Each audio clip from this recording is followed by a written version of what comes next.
नमस्कार विद्यार्थी मित्रांनो, स्वागत आहे तुमचं पुन्हा एकदा एम-पी-एस-सी लायब्ररी या आपल्या यूट्यूब चॅनलमध्ये. आज आहे 27 ऑगस्ट 2025. सुरू करूयात आजच्या चालू घडामोडी. सर्वप्रथम पाहूया कालचा एक प्रश्न. कालच्या व्हिडिओमध्ये मी तुम्हाला एक प्रश्न विचारलेला होता. नासा कोणत्या वर्षापर्यंत चंद्रावर अणुभट्टी बांधणार आहे? तर याचं योग्य उत्तर आहे पर्याय क्रमांक 3, 2030. तर विद्यार्थी मित्रांनो, नासा 2030 पर्यंत चंद्रावर अणुभट्टी बांधणार आहे आणि नासाच्या आर्टेमिस मिशनचा हा एक आता भाग असणार आहे. आपण कालच्या व्हिडिओमध्ये याबद्दलची डिटेलमध्ये माहिती पाहिलेली होती आणि चीन आणि रशिया यांनी देखील असाच पद्धतीचा प्रकल्प उभारण्याची घोषणा देखील केलेली आहे. चीन 2035 पर्यंत चंद्रावर अणुभट्टी उभारणार आहे. आता आजच्या दिनविशेषला सुरुवात करूया. 27 ऑगस्ट 1972 वन्यजीव संरक्षण कायदा आजच्या दिवशी संमत झालेला आहे. आपल्याला माहीतच असेल, पर्यावरणीय दृष्ट्या हा अतिशय महत्त्वाचा असा संरक्षण कायदा होता आणि आपल्याला वेगवेगळ्या परीक्षांमध्ये या कायद्याचं वर्ष विचारलं जातं. त्यामुळे लक्षात असू द्या, 27 ऑगस्ट 1972 वन्यजीव संरक्षण कायदा.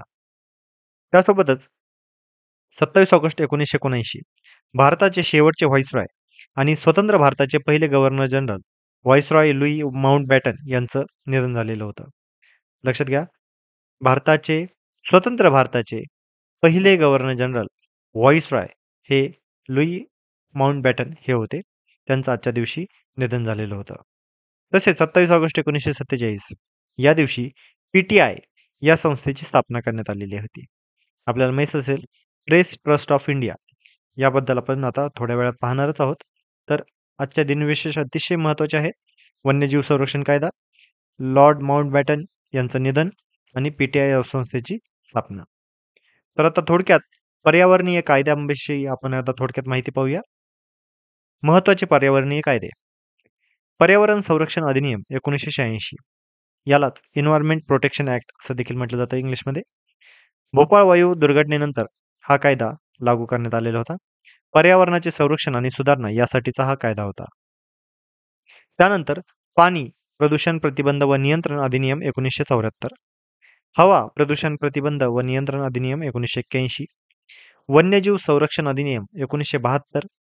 हा कायदा राष्ट्रीय उद्याने अभयारण्ये स्थापन करण्यासाठीचा होता आणि संकटग्रस्त प्रजातींचे संरक्षण करण्यासाठी देखील या अधिनियमान्वये नियम लागू झाले होते.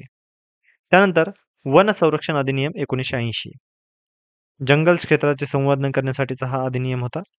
तसेच वनोत्पादनास सरकारी परवानगी आवश्यक असणे हे या कायद्यामध्ये नमूद करण्यात आलेले होते.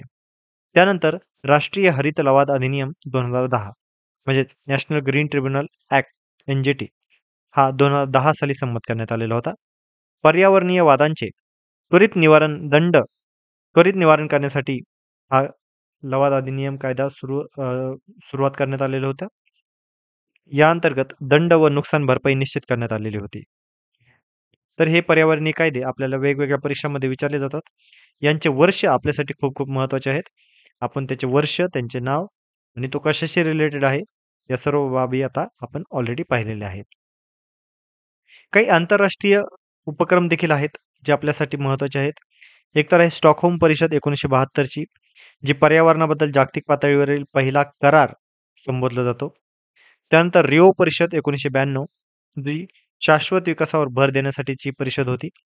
त्यानंतर क्योटो प्रोटोकॉल 1997 हा हरितगृह वायू कमी करणे, ग्रीन हाऊस गॅसेस कमी करण्यासाठीचा प्रोटोकॉल 1997 आणि 2015चा पॅरिस करार हा हवामान बदल नियंत्रण असण्यासाठीचा उपक्रम होता. पर्यावरणीय कायद्यांचा उद्देश काय आहे? तर नैसर्गिक साधनसंपत्तीचे जतन करणे, प्रदूषण नियंत्रण करणे, शाश्वत विकास साध्य करणे आणि भावी पिढ्यांसाठी पर्यावरणाचे रक्षण करणे हे यामागचे उद्देश आहे. त्यानंतर आता प्रेस ट्रस्ट ऑफ इंडिया या संस्थेची स्थापना देखील आजच्या दिवशी झालेली आहे. त्याबद्दल थोडक्यात पाहूया. स्थापना 27 ऑगस्ट 1947, मुख्यालय नवी दिल्ली. याचं स्वरूप भारतातील सर्वात मोठी बातमी संस्था म्हणून ओळखली जाते, म्हणजे न्यूज एजन्सी. ही एक नॉन प्रॉफिट सहकारी संस्था असून वृत्तपत्रांच्या मालकीची व चालवलेली ही संस्था आहे. याचं कार्य आहे देश विदेशातील राजकीय, सामाजिक, आर्थिक, क्रीडा व सांस्कृतिक बातम्या प्रसारित करणे. देशभरातील शेकडो पत्रकार व जगभरातील परदेशी बातमी संस्थांसोबत या प्रेस ट्रस्ट ऑफ इंडियाचं सहकार्य आहे.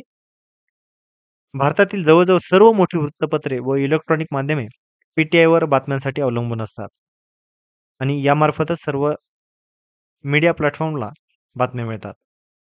याची ओळख थोडक्यात भारताचा विश्वासार्ह बातमी स्रोत म्हणून ओळखली जाते. तर पी-टी-आय 27 ऑगस्ट 1947.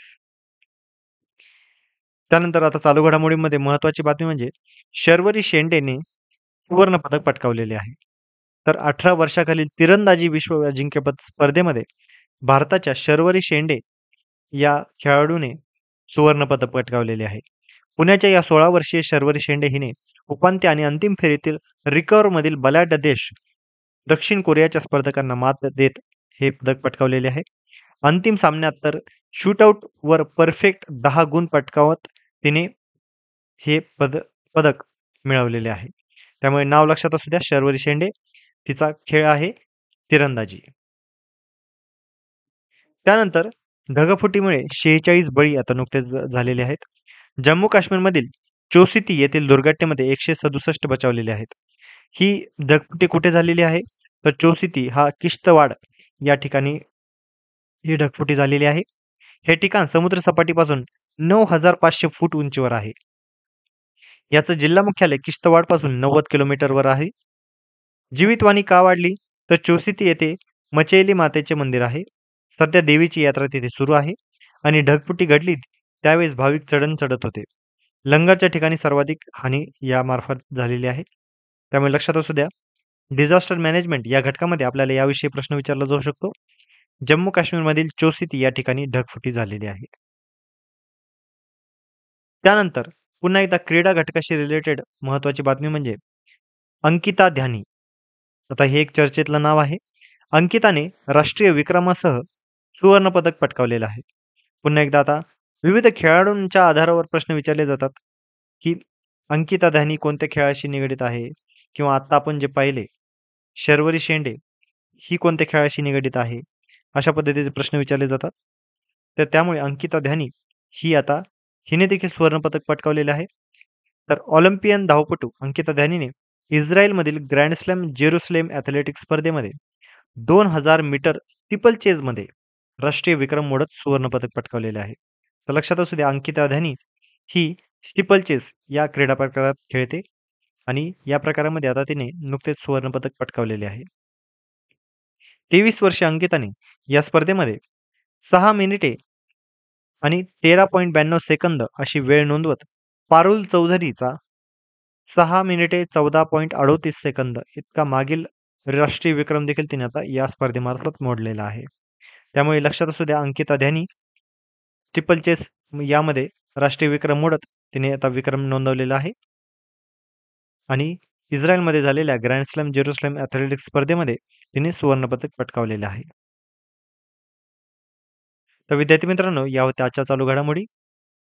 तर आजच्या चालू घडामोडीवर अतिशय महत्त्वाच्या चालू घडामोडीवर आधारित आजचा एक प्रश्न पाहूया. शर्वरी शेंडे ही खेळाडू कोणत्या खेळाशी निगडीत आहे? तर याचा पर्याय आहेत पर्याय क्रमांक 1 क्रिकेट, पर्याय क्रमांक 2 बुद्धिबळ, पर्याय क्रमांक 3 कराटे आणि पर्याय क्रमांक 4 तिरंदाजी. तर तुम्ही सर्वांनी याचं उत्तर कमेंटमध्ये देण्याचा प्रयत्न करायचा आहे. याचं योग्य उत्तर मी उद्याच्या व्हिडिओमध्ये तुम्हाला नक्कीच सांगेल. तर विद्यार्थी मित्रांनो, या होत्या आजच्या चालू घडामोडी. अशाच अधिकाधिक इन्फॉर्मेटिव्ह कंटेंटसाठी आमच्या एम-पी-सी लायब्ररी या यूट्यूब चॅनलला फॉलो करायला विसरू नका. तसेच यूट्यूबसोबतच टेलिग्राम, x.com म्हणजेच ट्विटर, WhatsApp, Facebook, Instagram या सर्व सोशल मीडिया प्लॅटफॉर्मवर आम्ही आहोत. तर या सर्वच ठिकाणी आम्हाला फॉलो करायला विसरू नका आणि विशेषतः यूट्यूबवर सबस्क्राईब करायला अजिबात विसरू नका. धन्यवाद.